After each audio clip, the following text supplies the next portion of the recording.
ঢাকা বিশ্ববিদ্যালয়ের সহকারী অধ্যাপকরা পর্যাপ্ত পরিমাণ ক্লাস নেন না। সহকারী অধ্যাপকদের মধ্যে শিডিউল ক্লাস বাতিল করার প্রবণতাও সবচেয়ে বেশি। খোদ ঢাকা বিশ্ববিদ্যালয়ের মনোবিজ্ঞান বিভাগের গবেষণায় এমন চিত্র উঠে এসেছে। Dhaka university journal of biological সায়েন্সে প্রকাশিত গবেষণাপত্রে উঠে এসেছে ৪৯% বেশি শিক্ষার্থী বলছেন শিক্ষকেরা দৈনিক অন্তত একটি ক্লাস বাতিল করেন।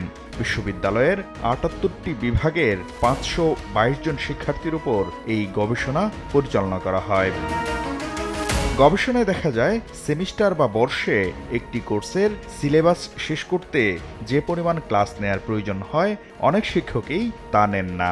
এতে করে পরীক্ষার প্রস্তুতি নিতে গিয়ে ভোগান্তিতে পড়েন শিক্ষার্থীরা। সবচেয়ে কম ক্লাস নেন সহকারী অধ্যাপকরা। নগদে ৫০০ টাকা বা তার বেশি পেমেন্টে পেতে পারেন ঢাকায় জমিসহ ২০ কোটি টাকার পুরস্কার। অন্যদিকে সবচেয়ে বেশি শিডিউল ক্লাস বাতিল করেন সহকারী অধ্যাপকরা, আর সবচেয়ে কম ক্লাস বাতিল করেন সহযোগী অধ্যাপকরা। গবেষণা নেতৃত্বে থাকা মনোবিজ্ঞান বিভাগের চেয়ারম্যান ডক্টর কামাল উদ্দিন জানান, ক্লাসে শিক্ষকদের অনুপস্থিতি প্রকট আকার ধারণ করেছে।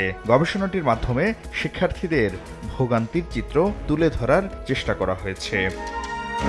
আর শিক্ষা ও গবেষণা ইনস্টিটিউটের পরিচালক ডক্টর মোহাম্মদ আব্দুল হালিম বলেন, প্রয়োজনে ক্লাস বাতিল হতেই পারে, তবে শিক্ষকদের উচিত সময় মতো শিক্ষার্থীদের ক্লাস বাতিল করার বিষয়টি জানানো।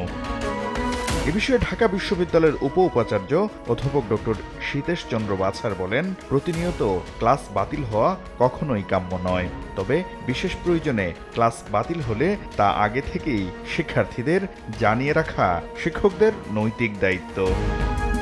শাকির আহমেদ, সময় সংবাদ, ঢাকা।